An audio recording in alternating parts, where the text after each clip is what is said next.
lot of the bodies were naked totally. We saw that some of it was sexual in nature, directly targeted sexual violence. I heard a girl scream and ask for them to stop. Her face was on the ground and she was raped. He's dragging her by the hair and she's handcuffed behind her back and she looks terrified and her pants are blood-stained. She was naked from her waist down, bruises all over her body. קשרו אותה בנות, כולם היו ערומות, מישהו הפשיט אותם, מישהו התעלל בהם שם. They were using sexual violence as a tool of war, of weaponizing women. They were sent with clear instructions to rape as many, to humiliate as many. We are ready for the unthinkable possibility of pregnancies. פשוט הגוף שלך הוא פתוח לכלל. יכולים להעיר אותך באמצע הלילה ולאנוס אותך, וכל הזמן האקדח מכוון לראש. That was the first thing I feared. Being raped. Being sexually assaulted.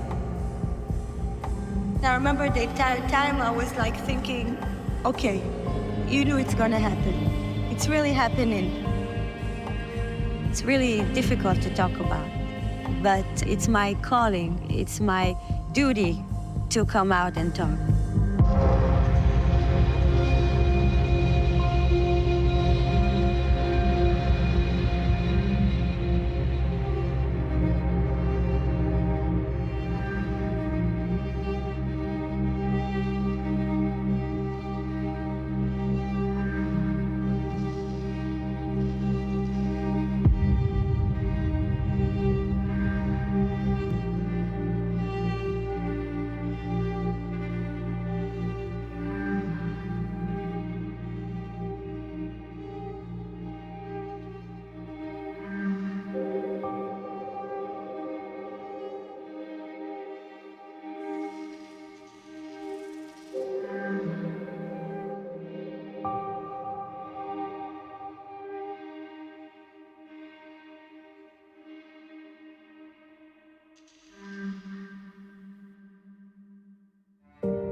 You're very brave to come back.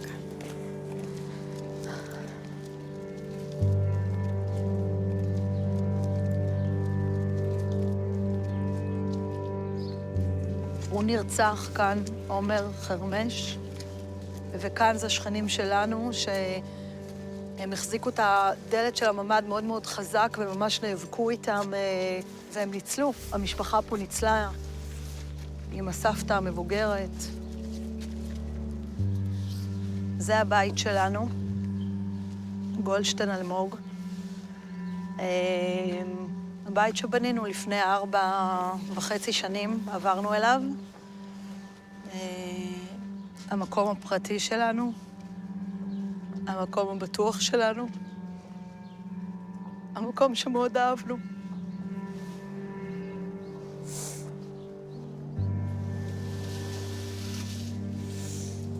Oh, this is horrible. I'm so sorry. I'm so sorry.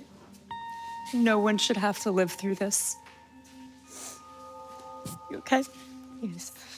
I'm trying to be okay. You don't have to be okay. You have to be okay. No one could be okay. Yes. התעוררנו לצבע אדום, אזעקה, כי היו טילים. ב-6:28 בבוקר, ורצנו לממ"ד, למרחב המוגן. אחותי הגדולה ים, האחים הקטנים שלי ואבא ואמא שלי. So when you were here, what were you thinking? הייתי מאוד בשקט, ואז אחותי התחילה לקבל הודעות מאנשים שהיא מכירה. הם פה, הם אצלנו בבית, ירו בי, יורים בי, ופתאום הבנו, כאילו, אנשים מתים מזה, כאילו, זה אמיתי. כאילו, אמרתי, יכול להיות שזה השעות האחרונות של החיים שלנו, אז כאילו, מה, אולי נעשה משהו אחרת, ואז אהבתי את זה ישר, כי לא רציתי לחשוב ככה. וטל אמר שהוא פוחד, הוא אמר לאבא שלי, ואבא שלי אמר, גם אני פוחד, אנחנו מפחדים ביחד, וכל הזמן הוא אמר, כאילו, זה יסתיים ונצא מפה.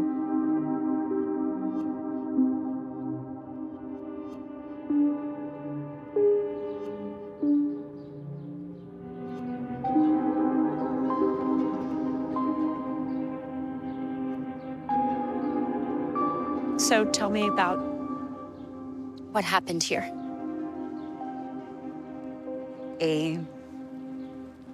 אז אני הגעתי למסיבה עם שני חברים, עם תום ובן. הגענו ב1 בלילה, ועד השעה 6:30 בבוקר, זאת הייתה המסיבה הכי טובה שהייתי בה בחיים שלי. פסטיבל ענק, מלא אנשים צעירים שבאו לחגוג, באו לשמוח, באו לחגוג ימי הולדת. It was the best party. And then at 6:29, the music just shut off. צבע אדום! צבע אדום! צבע אדום! יש רקטות באוויר! צבע אדום! להתפטר! צבע אדום! And I tried to understand what's going on. I looked up and I saw like small drops of rockets. I could see the lines of the rockets from Gaza. אני באותם רגעים עשיתי סיור מסביב לאירוע כזה, ואז התחילה מטח טילים. זה היה פשוט הזוי. עצרו את המוזיקה, אמרו לכולנו לשכב על הרצפה, ידיים על הראש. ואז התחלנו לפנות אנשים. מאבטחים רצו אלינו וצעקו לכולם לצאת משטח המסיבה, לעלות לרכבים ולצאת החוצה. יואו, אבל אנחנו לא רוצים למות עכשיו. למה דווקא עכשיו? אני גמורה. אני הולכים לאזור של העצים, נו. My mother called me and asked me what's going on. I told her that I'm in a shelter. I lied to her that I'm in a shelter. אמא שלי מתקשרת אליי, אומרת לי שיש חדירה של מחבלים. עכשיו אני שומע אותה אומרת את זה, ואני אומר כאילו, ואני צוחק, אני אומר לה, כאילו, על מה דוברת? איזה חדירה של מחבלים. מנתק את השיחה, התחלנו לשמוע ירי מהכביש. ממש, טבח. We heard like boop, boop, boop, boop, boop. It didn't stop. זה היה כמו מטווח הברווזים, 300 איש רצים, שומעים מלא צרחות, ירי מכל כיוון. מחבלים ועם מקלעים, התחילו לרדוף אחרי אנשים, לא מעניין אותם במי, במה, איך, פשוט יורים. אנשים נופלים. בשלב הזה הגוף שלי בוגד בי, ואני לא מצליחה לרוץ יותר. אז אני פשוט נשכבת על הרצפה. אני כל כך בסטרס ובחרדה, שאני אומרת לתום שפשוט ימשיך לרוץ, כי הם מחבלים מאחורינו, ואני כבר לא מצליחה לרוץ.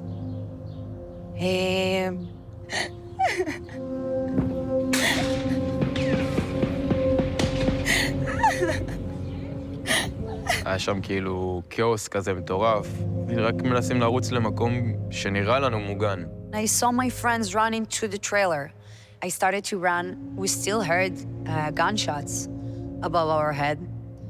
תום ממש מרים אותי מהרצפה, והחלטתי שאני רצה, גם אם זה אומר שאני מתה בדרך, אני ידעה שניסיתי להציל את עצמי. אני רצה, אני מקבלת כדור לרגל, הם יורים עלינו RPG, וכל הרסיסים נכנסים לי לבטן. The booms of their rifles they're getting closer to us. We understand that we're waiting for them. It was like that. We're sitting and waiting for what will happen.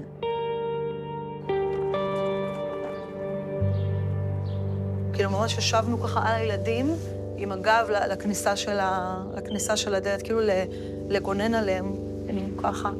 ואז אנחנו שומעים צעקות, אל יהוד, אל יהוד, כאילו הם כאן, הם בבית שלנו.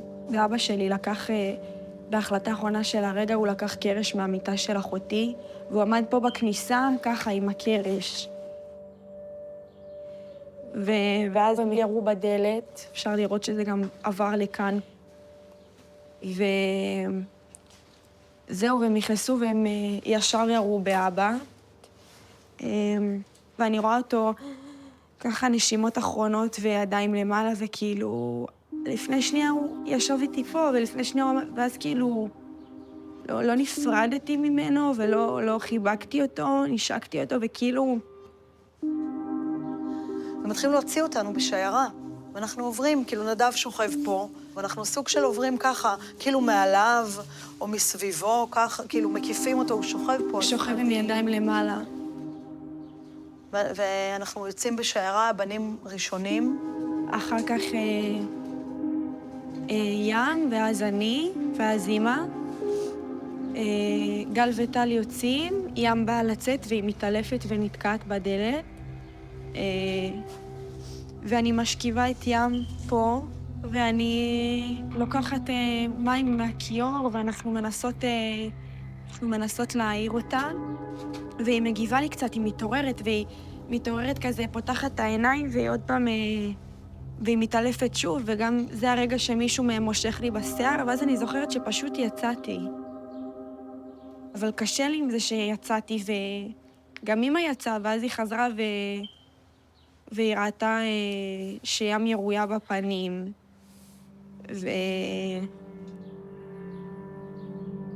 והיא הייתה אמורה לבוא איתנו.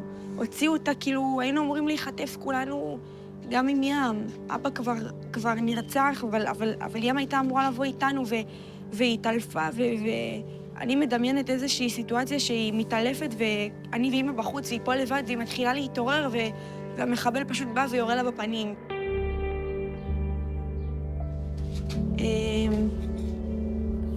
סיפור של שניות.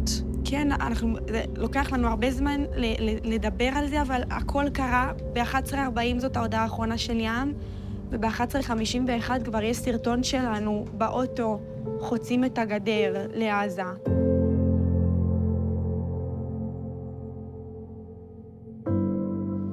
הסתכלתי עליו ואמרתי לה, אמא, הולכים לאנוס אותי עכשיו, כאילו הולכים לענות אותי, אבל היא הסתכלה עליי ולא ענתה.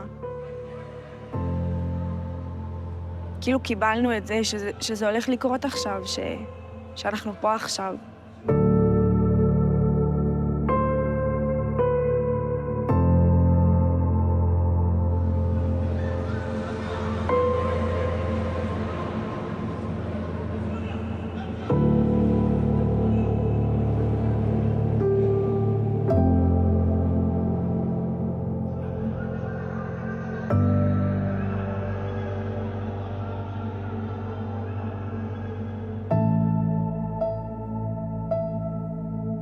There were 10 men around me. And my instinct was just to fight, to do what I can. I wanted to show them that I'm strong and that I'm not gonna go away that easily, that they're not gonna take me so easily. I'm gonna fight them. I didn't mind getting killed. I think maybe I preferred that in those moments. I was scared, I was really scared that they're gonna rape me there and that they're gonna drag me through Gaza streets and parade my body around. So I feared that more than being killed.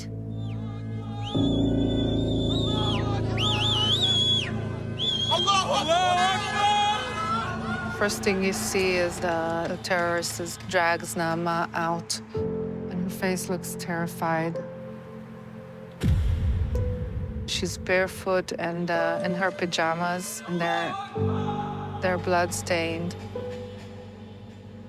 They're grabbing her by the hair, and she's all like messed up, and I'm thinking of her hair, and I'm like in my mind, I'm stroking her hair like I'm always doing, and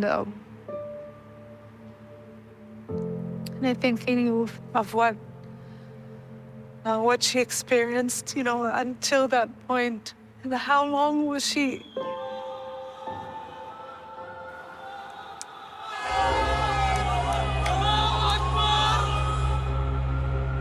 You know, maybe that's the thing with that video. That we would like to think that this couldn't be possible. That nobody would harm a young girl. But then you just see it there. They're the one who posted that video, the Hamas.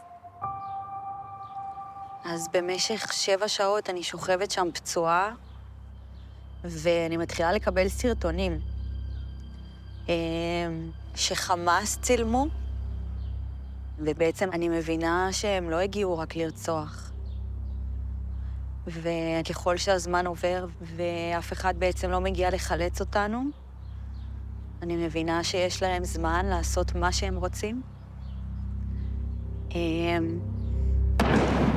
What? You don't want you to hold that. No,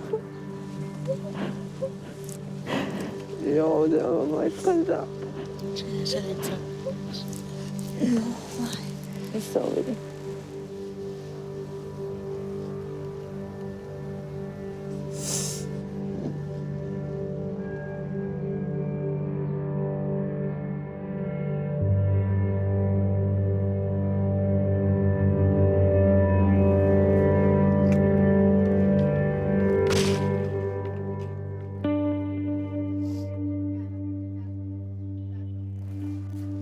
Wow.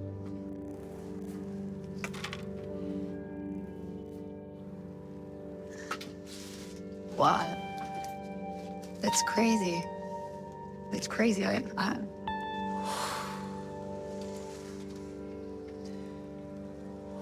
So now you're in the trailer. Can you try to describe what happens? 2 of my friends were here. One was here. We were on the ground, and my head was here. I was like that for 7 hours. My legs were bended like that. And while I was here, I could hear the screams and after 1 hour that we were in the trailer, I started to hear yelling of women. I heard a girl that started to yell for a long time. It was like, please don't, no, stop. No. It was like she was asking someone to stop. What can they stop?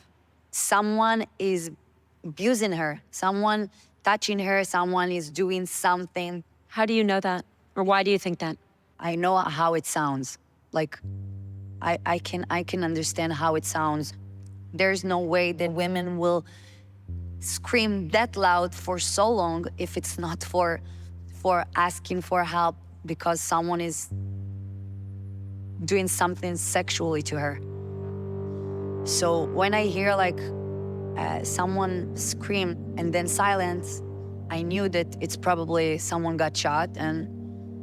But when you hear this chaos for like 20 minutes or 15 minutes, you understand that something much worse happening right over there. And it doesn't stop. That was the time when I started to be afraid I'm going to be raped.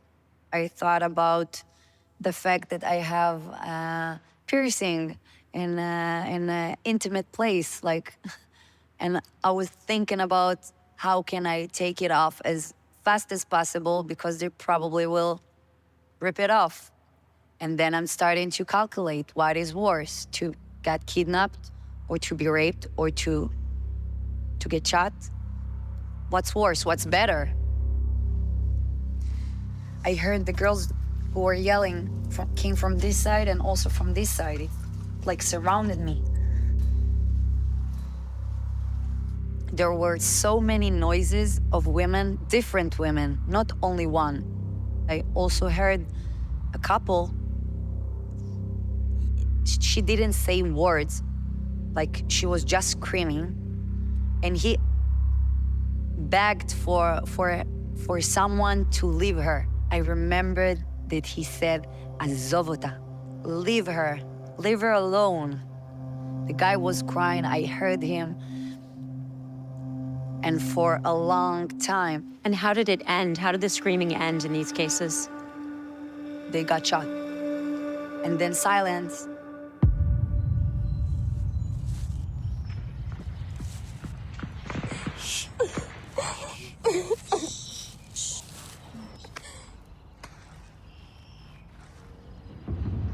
לא נושמים. אף אחד לא נושם, כאילו. מישהו עושה פיפס. זה כזה... כאילו... What happened then? הגיע הטנדר ונעצר 40 מטר דרומית מהשיח. מתוכו יצאו כמה מחבלים, הם תפסו שם איזה בחורה, אני זוכר שהיה כזה מין חצי מעגל סביבה,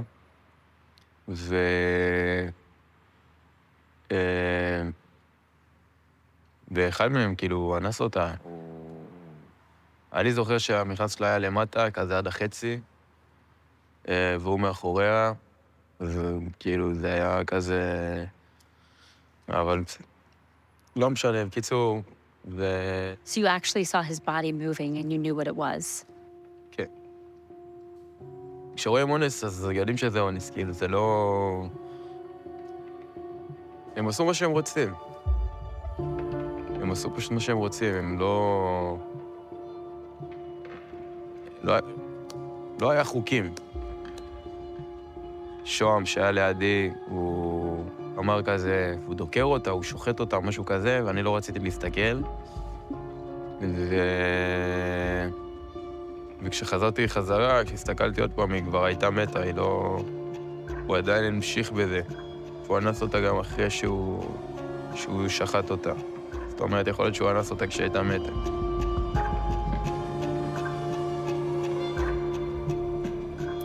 What's going through your mind at that moment? שהלוואי והיה לי האפשרות להציל אותה, שהלוואי שהיה לי נשק, כי אם היה לי זה... הייתי מסתער עליהם ומנסה מנסה להציל אותה.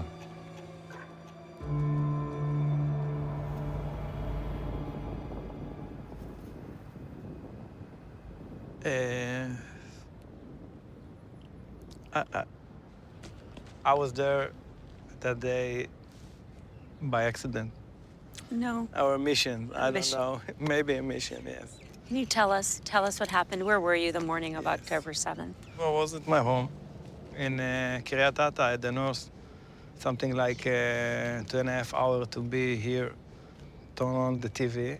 And the first picture I saw that it was the tender of the Hamas terrorist in Sderot.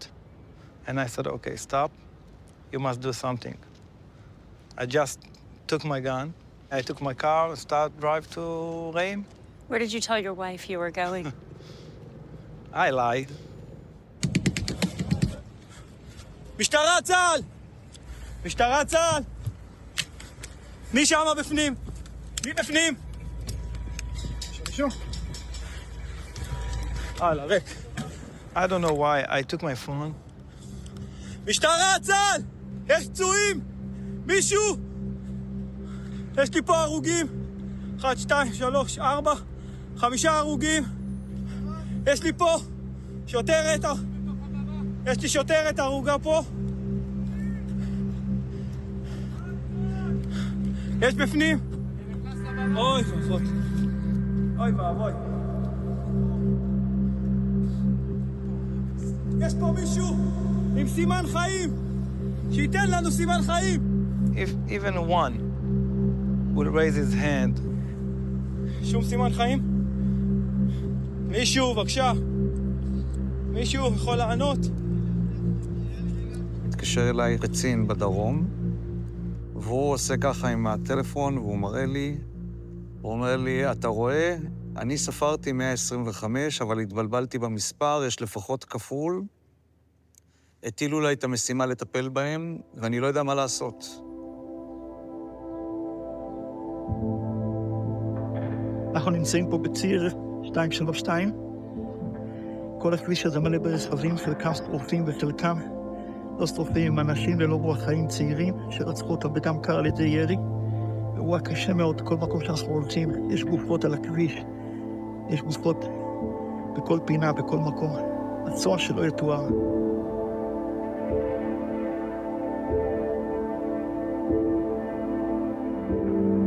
We are trained to collect hearts or even bodies in hard situations.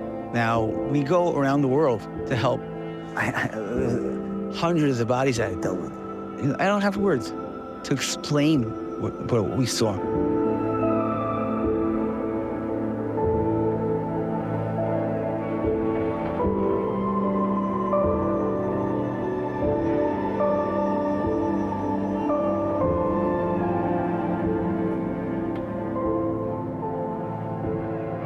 הגעתי לאזור המסיבה, באתי לחלץ ילדים מכל מיני מיקומים. מה שראיתי שם זה לא ישכח לי בחיים. זה היה טבח נוראי. וזה ככה היה על שטח אדיר. כנראה באיזשהו שלב גם הם ברחו, רדפו אחריהם ויראו להם באמצע החוץ שם. זאת רואה שגם אחרי הכדור הראשון שהם קיבלו, מישהו עבר עליהם וריסס אותם עם עוד איזה 30 כדורים. דברים הזויים, אוזניים חתוכות, אתה הולך, פתאום אתה רואה יד, אחרי 100 מטר אתה רואה את הבן אדם. אתה אומר לעצמך, איך היד שלו הגיע בכלל אחרי 100 מטר מפה? שמישהו תפס אותה יד ושיחק איתה. The bodies were cut to pieces. Cut to pieces. You cannot identify if it's a man or a woman. Everything was ripped. ראיתי גופות שרופות, גם של גברים, גם של בנות. כשאתה רואה אדם, גבר או אישה, שהגופה השרופה שלו היא בתנועת התכווצות, בתנועת התגוננות, אתה מבין שקודם שרפו ואחר כך הם מתו. A lot of the bodies were naked, totally. In your experience, how often have you found naked bodies? Never. Never. When I got out, I saw so many bodies. Their shirts were ripped off, and girls without skirts, without pants, their legs were spreaded. They were abused. The bodies were abused. מה שראיתי שם זה דברים שלא אנושיים.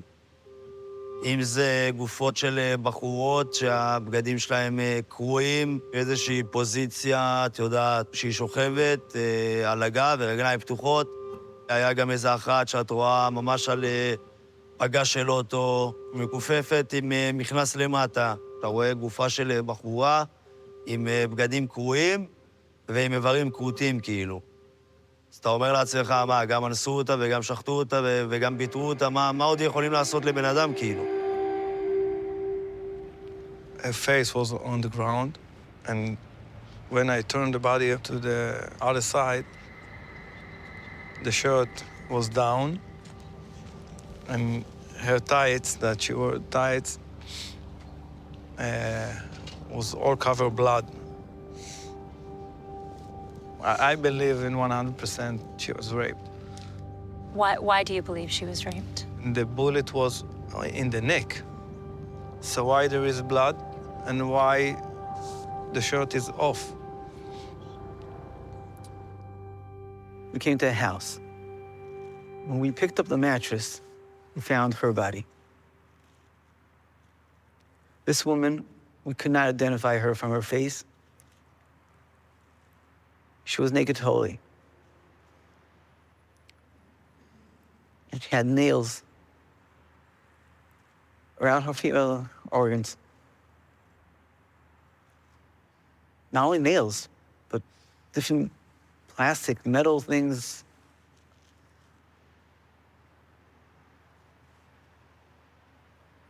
She's a woman that's so you can do whatever you want. Why? Because she's softer or... כשאתה רואה אישה ועוד אישה ועוד אישה שהסימני פגיעה בהם במפסע, אתה מבין שזה לא משהו שנעשה באקראי. אי אפשר להגיע לאזור הזה אם זה לא מכוון לשם. One boy with two girls. He was with the pants down, with no underwear. And the head of the girl, one of the girls, was on him, on his... just right on his penis.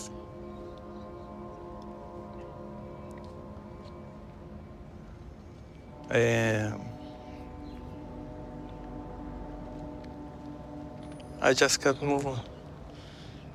It's difficult.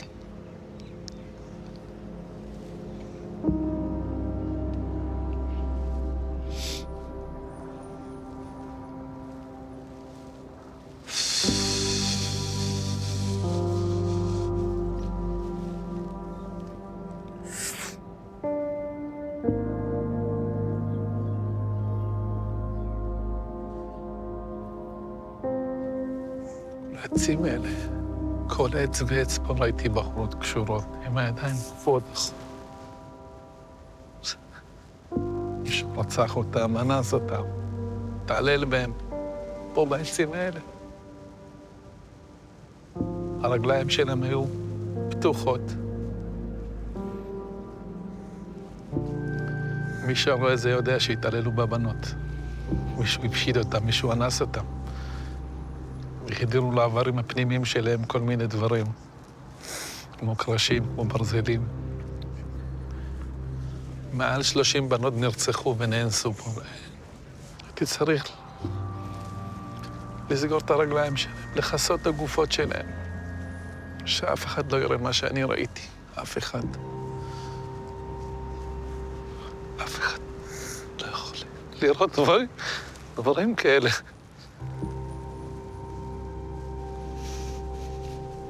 It's okay. זה מישהו שבא לעשות בך כמה סוגי דברים.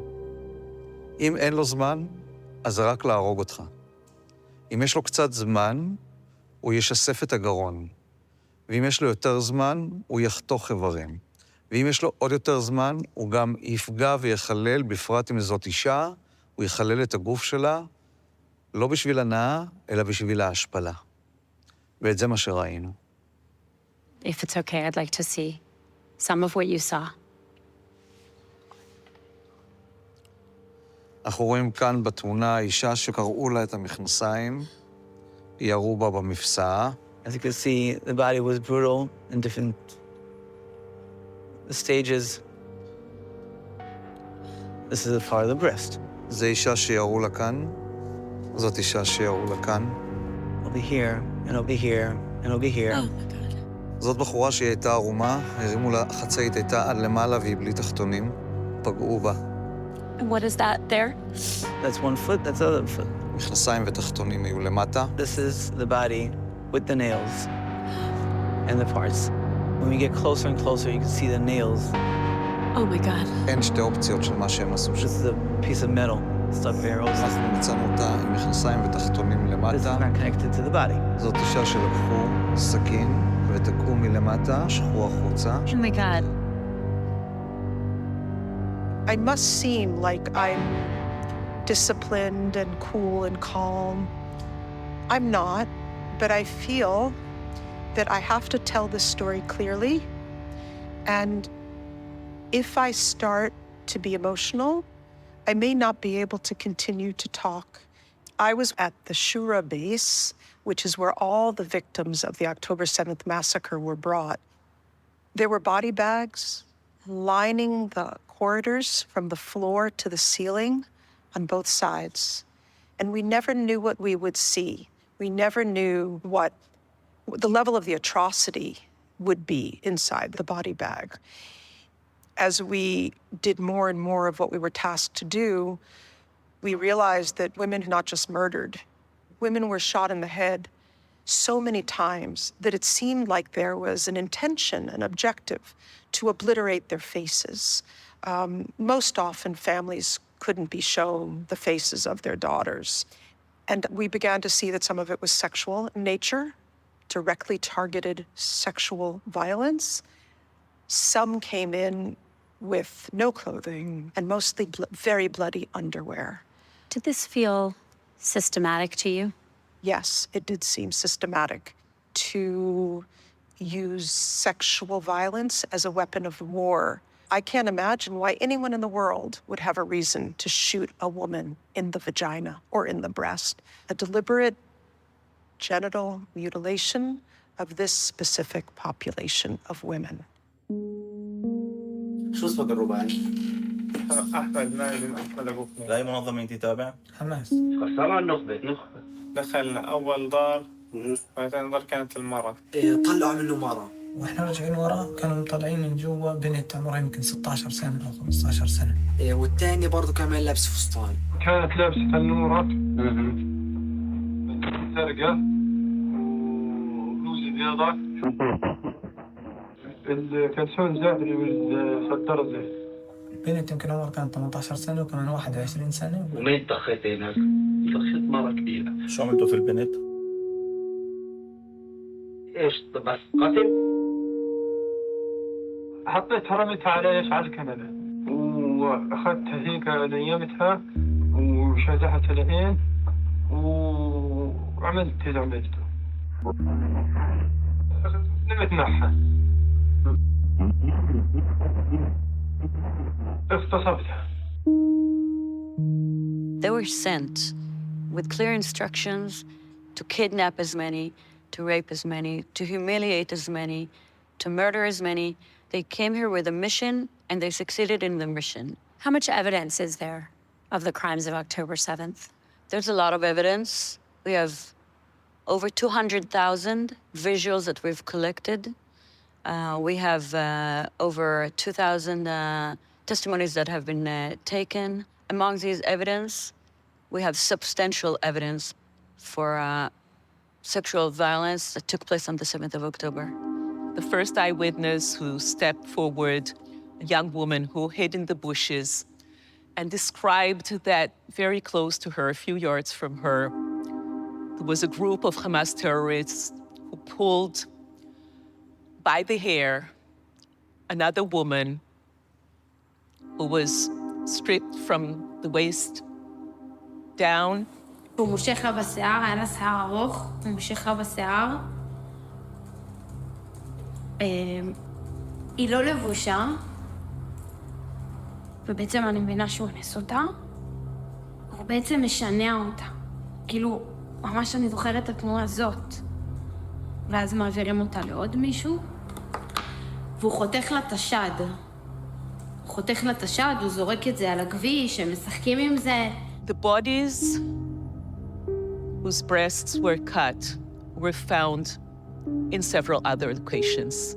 It depicts a pattern that could not have been unless it was premeditated and preconceived by Hamas themselves. It wasn't incidental, it wasn't just happening. They learned, they did their homework. This is kind of a pattern that we're seeing, that it's not only sexual abuse, but it's sexual abuse in its worst form. It's like they wanted to inflict pain in the cruelest manner possible. I think they have redefined evil, and in ways that we will even need to redefine international criminal law. Why? Why would the Hamas terrorists put sexual violence as part of their remit for this attack? Using sexual violence as a tool of war, of weaponizing women, sadly as old as the history of humanity. Because when the body of the woman is violated, it symbolizes the body of the whole nation.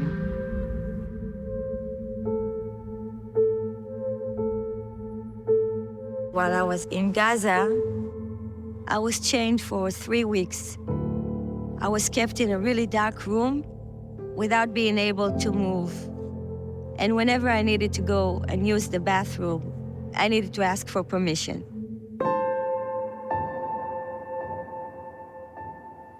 His name was Muhammad. He used to sit on the bed in front of me, wearing his shorts, laying down. I remember I couldn't look at him. I was just like looking away and covering myself with a blanket so I won't have to look at him. It made me feel really uncomfortable. He also kept asking me, do I like sex? Do I have sex with my boyfriend? And whenever he talked about it, I just like giggled and say, oh, come on, stop, trying to change the subject. I knew that he's up to something. I knew that something bad is gonna happen. אחד מהמחבלים כל הזמן היה אומר לי, beautiful, beautiful. היה מביא לי מברשת לשיער, אומר לי, תעשי קוקו, זה יפה לך. הייתי עושה קוקו מול המראה, ואני עדיין בלי חזייה, כי כשלקחו אותנו הייתי בפיג'מה קצרה, והרגשתי שהוא מסתכל עליי, הוא כל הזמן קרץ לי. לקחתי את הסוואצ'ר ושמתי עליי. ואז הוא אמר לי, מה את שמה את הסוואצ'ר חם? ואז הייתה הפסקת חשמל ונכבה, ונשארנו רק אני והוא בחדר חשוך, ואני ישר באתי לצאת מהחדר, ואז הוא מעביר על היד. כאילו, הוא נוגע בי והוא אומר לי, בסדר, תחזרי לחדר. What was going through your mind? פחדתי ממש. כל הזמן פחדתי. היו כל כך הרבה רגעים שזה היה כמעט יותר. פשוט הגוף שלך הוא פתוח לכלל. אין לאן לברוח. וגם אם יאנסו אותי או שיקרה לי, אני עדיין פה. הקלות שבה הם עושים את זה, הכיוון נשק לראש ופשוט לעשות מה שהם רוצים, זה דבר שיכול לקרות בכל רגע. את יכולים להעיר אותך באמצע הלילה ולעשות את זה לנגד עיני שאר חטופים, יכולים לקחת אותך לחדר אחר, יכולים פתאום להיכנס לך למקלחת, פתאום לשירותים, כי מי ידע גם? מי ידע?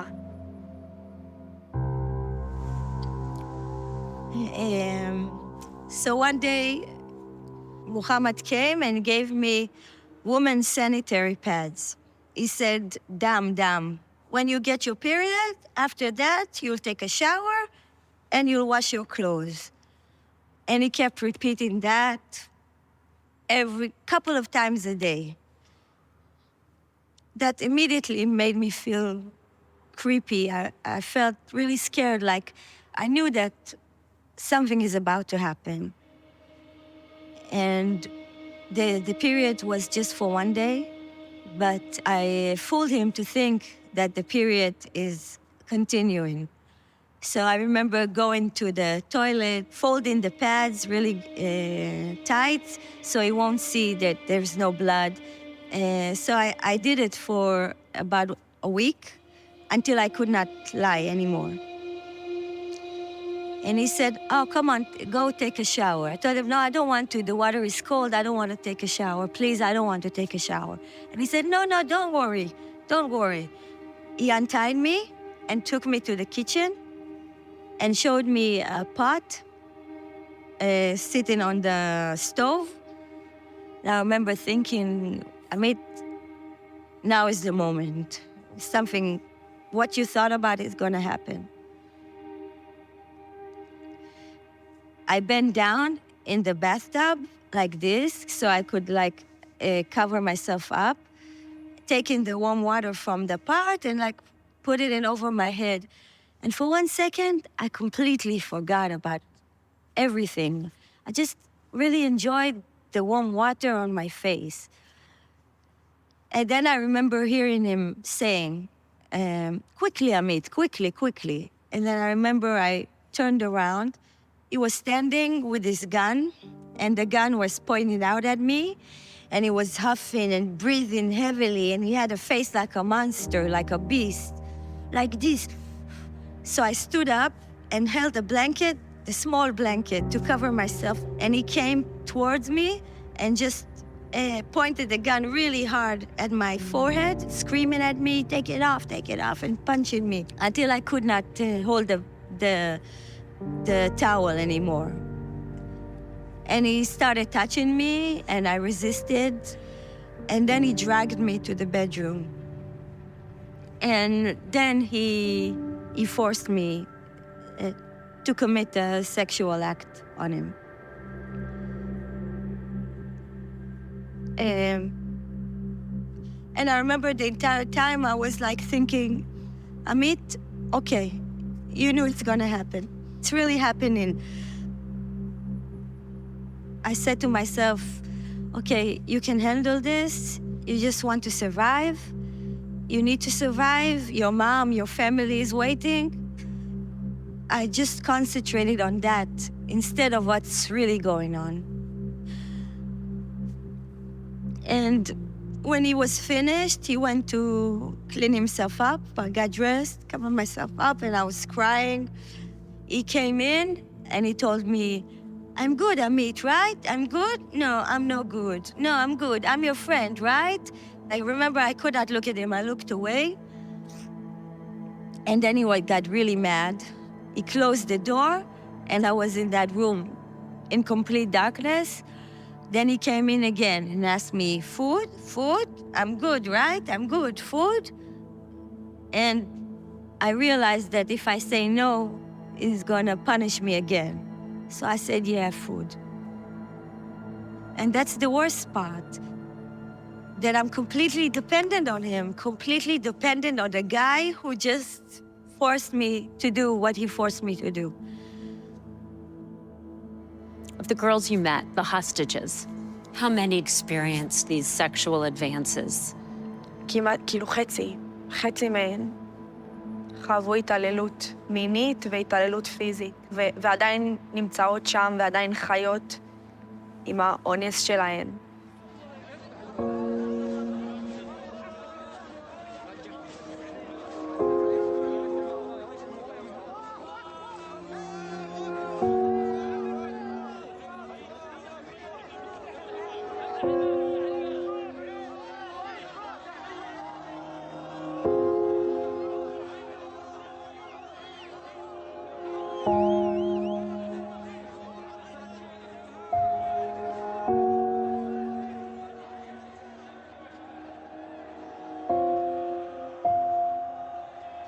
When you start hearing the stories, starting from psychological abuse, layer on top of that physical abuse, and that could be beating, and that could be branding. And it could be... Branding? What do you mean? What's branding?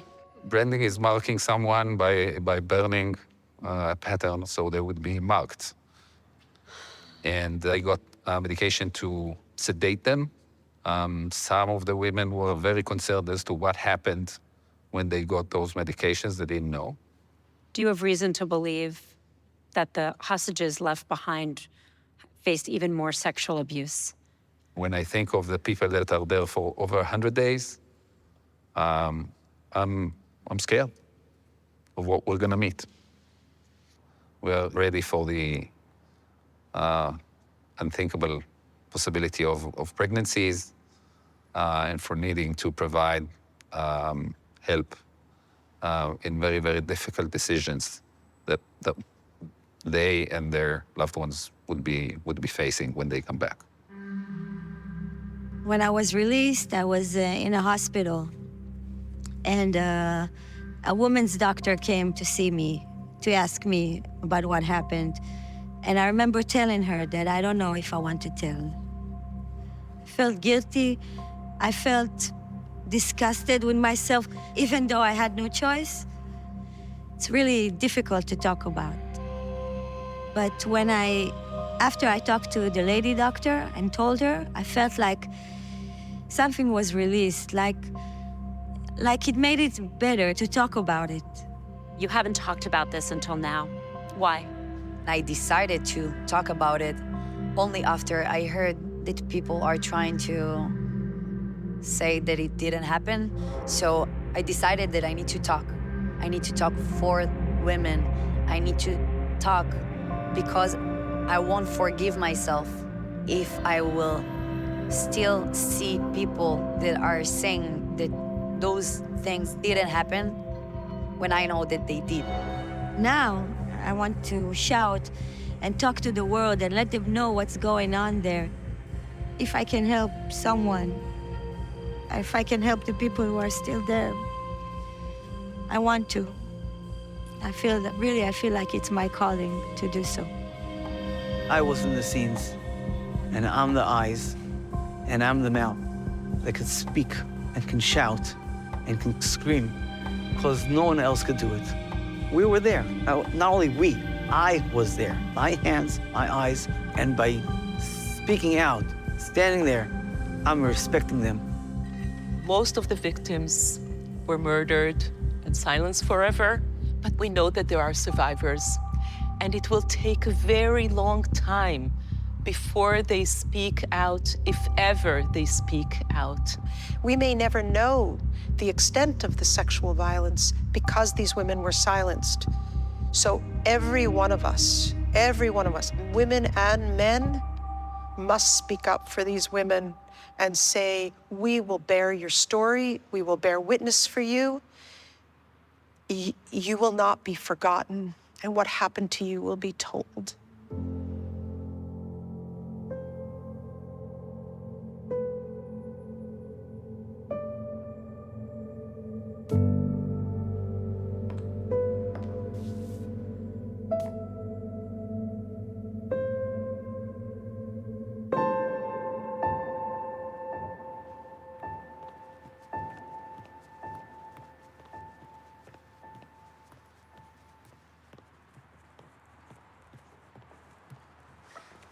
So we're almost done shooting.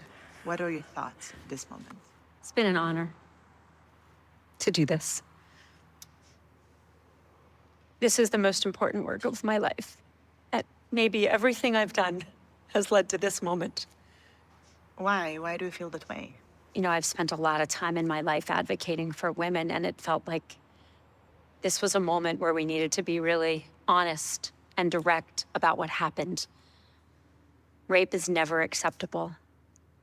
And in this moment, since October 7th, I felt like we were sliding back to a place where we would start accepting the unacceptable. And I can't let that happen. Can you tell me what resonates the most from everything you've heard? You just hear the story after story after story. People who have not met each other telling us the same things over and over. And I have to believe that we will tell these stories and give these amazing witnesses the chance for people to hear from them in their words in this film what happened. Anyone who watches this film can bear witness, and we can take that, and we can take that pain and take that trauma and turn it into hope, turn it into commitment, turn it into conviction that we are not going to let this happen again.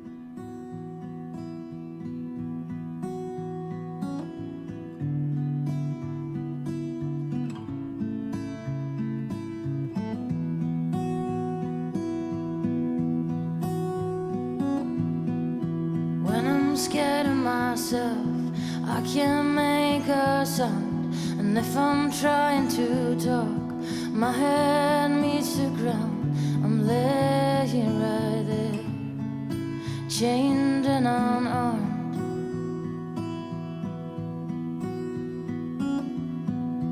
No, don't try to save me, I can't handle fear. And if you try to save me, I would disappear, let it all be. I can't handle fear.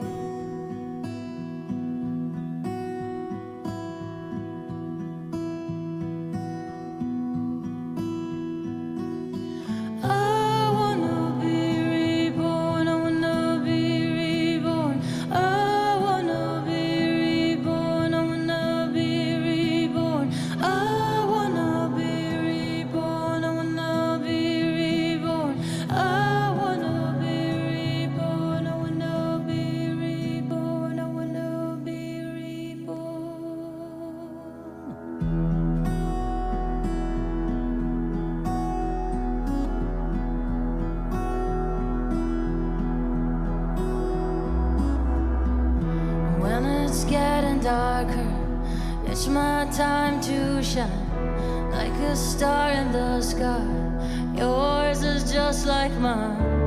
We're laying right there, waiting for a sign.